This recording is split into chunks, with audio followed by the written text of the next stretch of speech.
சென்னை தியாகராய நகரில் இருக்கக்கூடிய தனியார் பள்ளியினுடைய 100ஆண்டு விழாவில் முதலமைச்சர் மு க ஸ்டாலின் உரையாற்றி வருகிறார். அந்த காட்சிகளை பார்க்கலாம். அதில் கூட இதை பற்றி விரிவாக எழுதி ரசிப்பேன். அவங்க கூட மனவிட்டு நான் பேசியிருக்கிறேன். அவங்களுக்கு இனிப்புகளை நான் வழங்குவேன். இப்படிப்பட்ட உறவு தான் எனக்கும் என் குடும்பத்தினருக்கும் இந்த லிட்டில் ஃபிளவர் பள்ளிக்குமான உறவு.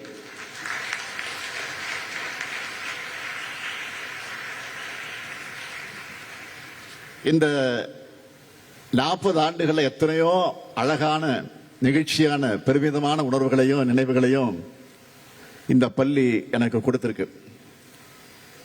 குறிப்பா சொல்லணும்னா, ஒரு முறை இந்த பள்ளிக்கு பிறந்தநாள் கொண்டாட வந்தப்போ பெனோ ஜெஃபியன் என்கிற மாணவி, அந்த மாணவியை நான் சந்திச்சேன். அமெரிக்காவில் நடக்கிற இளந்தலைவர்கள் மாநாட்டுக்கு நான் செலக்ட் ஆகியிருக்கேன், நீங்க அமெரிக்கா போக எனக்கு உதவி பண்ணணும் அப்படின்னு ஒரு கடிதத்தை கொடுத்தாரு. கிளம்பி போறப்போ அந்த படிக்கட்டில் வாசல் இருந்து அந்த கடிதத்தை அந்த மாணவி கொடுத்தாங்க. அப்போ திமுக ஆட்சி நடக்குது, கலைஞர் முதலமைச்சர். நான் உடனே அந்த பெட்டிஷன் வாங்கிட்டு தலைவர் கலைஞர் முதலமைச்சராக இடத்துல எடுத்து சொல்லி ஒரு ஸ்பெஷல் ஆர்டர், சிறப்பு நேர்வா அந்த மாணவிக்காக நிதியை விடுவிச்சு அமெரிக்கா போக உதவணும்.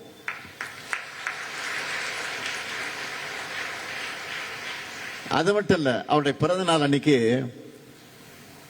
அவருடைய வீட்டுக்கு போய் சர்ப்ரைஸ் கொடுத்தோம். குளத்தூர்ல தான் வீடு, எனக்கு தெரியாது. அப்புறம் குளத்தூர் தொகுதி எம்எல்ஏ கிடையாது, அப்ப ஆயிரம் தொகுதி எம்எல்ஏ. அந்த பெனோ ஜெஃபி தான் பின்னால ஒரு பெரிய சாதனையை படைச்சிருக்கிறாங்க. உங்கள பலர் கேள்விப்பட்டிருக்கலாம், இந்தியாவிலே IFS ஆக தேர்வான முதல் பார்வையற்ற மாற்றுத்திறனாளி உங்க பள்ளியில படிச்ச சீனியர் தான்.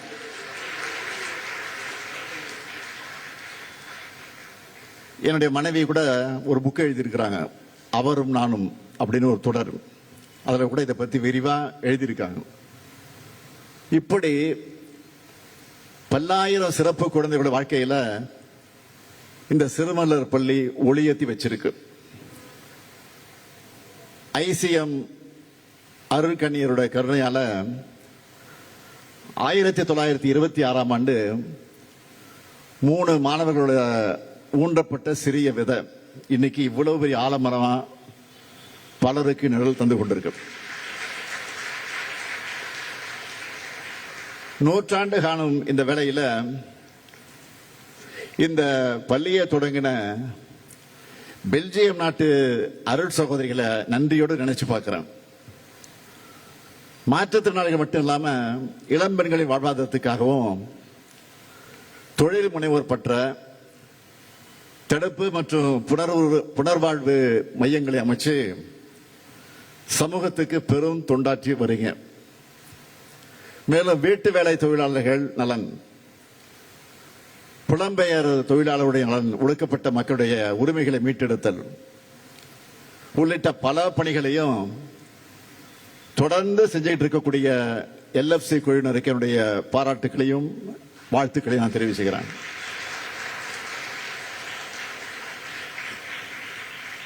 தன்னலமற்ற உங்களுடைய இந்த சேவை இன்னும் பல 100 ஆண்டுகள் தொடரணும். இங்க படிக்கிற மாணவர்களுக்கு நான் சொல்றது, இப்ப எப்படி தன்னம்பிக்கையோட படிக்கிறீங்களோ இதே உறுதியோடு நீங்க மேற்படிப்பையும் படிச்சு முடிக்கணும். உங்களுக்கு தேவையான எல்லாத்தையும் செஞ்சு கொடுக்கக்கூடிய அரசும் முதலமைச்சரும் தமிழ்நாட்டில் இருக்காங்கன்னு மறந்துடாதீங்க. லிட்டில் ஃபிளவர் சாதனைகள் மேலும் மேலும் தொடரட்டும், பன்மடங்கு பெருகட்டும். உங்களோடு எனக்கு இருக்கக்கூடிய இந்த பாச உறவும் என்றும் தொடரும். நாம் எல்லாரும் சேர்ந்து வெல்வோம் ஒன்றாக என்று கூறி விடைபெறுகிறேன். நன்றி, வணக்கம். இனி செல்லும் இடமெல்லாம் செய்தி. தந்தி டிவியின் வாட்ஸ்அப் சேனலை ஃபாலோ பண்ணினா செல்ல இருக்கும் இடமெல்லாம் செய்தி. இதோ QR கோட், இப்பவே ஸ்கேன் பண்ணுங்க, ஃபாலோ பண்ணுங்க.